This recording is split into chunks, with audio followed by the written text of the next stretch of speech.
This is Jeremy Horn. You're watching the Knockout Blow on dumout.net. This is Nick Thomas.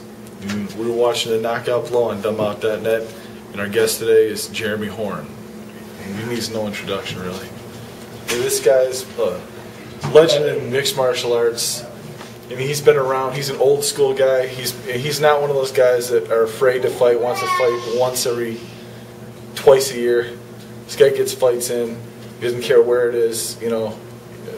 So what? 108 fights. I've actually got about 140 fights. There's some of them that aren't. Right. There's a lot that aren't recorded because of the, you know. Because I was fighting before they started doing the database and stuff. Yeah. So what do you think about the expansion of mixed martial arts in America, the way it's going? I think it's great. I think the bigger the sport gets, the more, you know, the better press and better exposure the fighters get. It means more money for the fighters. So, out of all those wins you have, what are some of your most memorable ones that you really enjoy? It's hard to pick one. I mean, obviously I fought a lot of good guys, and every fight, every win matters. So I don't know if one is really more important than the other. Now I'm going to go to a little different topic. Now the next Ultimate Fighter season, the coaches are Chuck Liddell, a man that you beat, and he's beat you, and Tito Ortiz, who's been losing as of late. We don't like to disrespect any fighter, but I don't see why the UFC puts out contracts, give these guys big money to a guy he's knocked out twice. Why not give you a rubber match? You know what I mean? That's what I would like to see it. You know, a lot of times the UFC is going after fights that they think can make money. I mean, that's an interesting fight. Yeah, Chuck won the first two, but, you know, there's a lot of people that are still Tito fans, and you know, they're interested in seeing one more fight, and they're thinking he can pull it off. So, what division are you mainly fighting at now? Mostly middleweight. I'll go fight at light heavyweight every once in a while, but mostly middleweight. What do you think about the middleweight division as it is right now? A lot of tough guys. And you fought in the ring and in the cage. What one do you like better? I prefer the cage. I don't like having restarts in the middle and sliding under the ropes and stuff like that. I think the cage is a little bit better to keep the fighters confined, so the referee doesn't have to get involved as much. It seems like the action comes a little bit quicker too because there's nowhere to run. Right. You know. Now tell us about Elite Performance. It's just my gym in Salt Lake City. I've been there for about 6 years now. So just been training some new guys. I got a couple of guys that are starting to knock on the UFC's door. DeMarcus Johnson obviously is in the UFC now. So just training guys and putting together another team. He's coming off a big win at the fight night. Coming from behind to win, that was a good fight. Yeah. When do you think you got some champions coming out of there, you think? Definitely. DeMarcus is still really young, and he's doing really well, and I think he's moving in the right direction. You know, obviously St. Pierre's a monster, but I think DeMarcus he'll be wearing a title someday for sure. That's cool. Now, it's out in Utah, right? Mm-hmm. What you like Utah out there? How is it for as far as training purposes? It's real good. There's you know, obviously it's high in elevation, so that helps quite a bit, and you know, got a great gym and a great group of guys, so that's cool.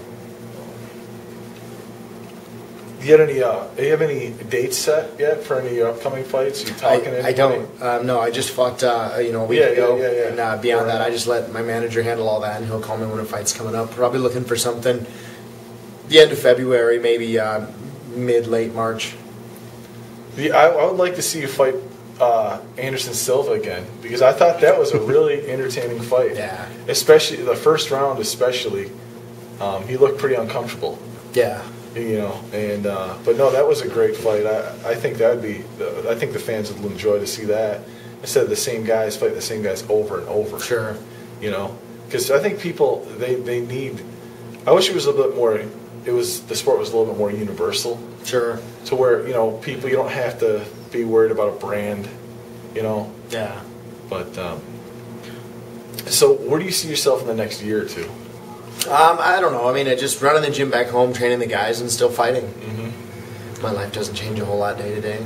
Yeah. Okay.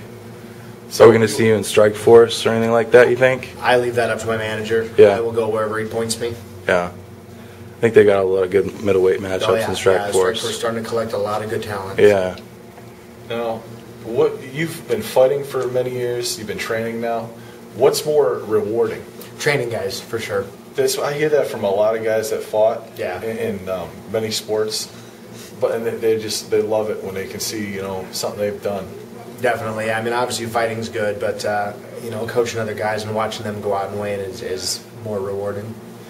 Now you're promoting. Is it promoting fights? Yeah, too? we also promote a show in Salt Lake City. So Okay. just we wanted to give the guys at the gym and some of the other local fighters an opportunity to fight. So we started promoting a show. How did you connect with the guys in Kalamazoo? I met through the Hit Squad.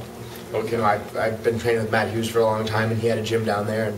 And Amir was one of the guys that went down there to train with him, and we just hit it off really well when we were both down there training one time, and went from there. So tonight's event is at the state, I believe. Mm-hmm. So you looking forward to that? Do you enjoy that part of it? Oh, absolutely. I love it. Seeing the guys getting started and helping out some of the newer promotions. Obviously Amir's a good friend of mine, and I'm always anxious to try to help the guys that are trying to do good things for the sport. I mean, as the sport's exploding, there's always going to be promoters that jump in because they see an opportunity to make money. And then there's guys like Amir that jump in because they see an opportunity to help the sport and get fights for their guys. Right. and help the sport grow. So I'm always anxious to help those shows. Do you have any messages for your fans or just the MMA out there? Obviously, we wouldn't be where we are without the fans, so I have to thank them for their support. But other than that, I just hope they keep watching.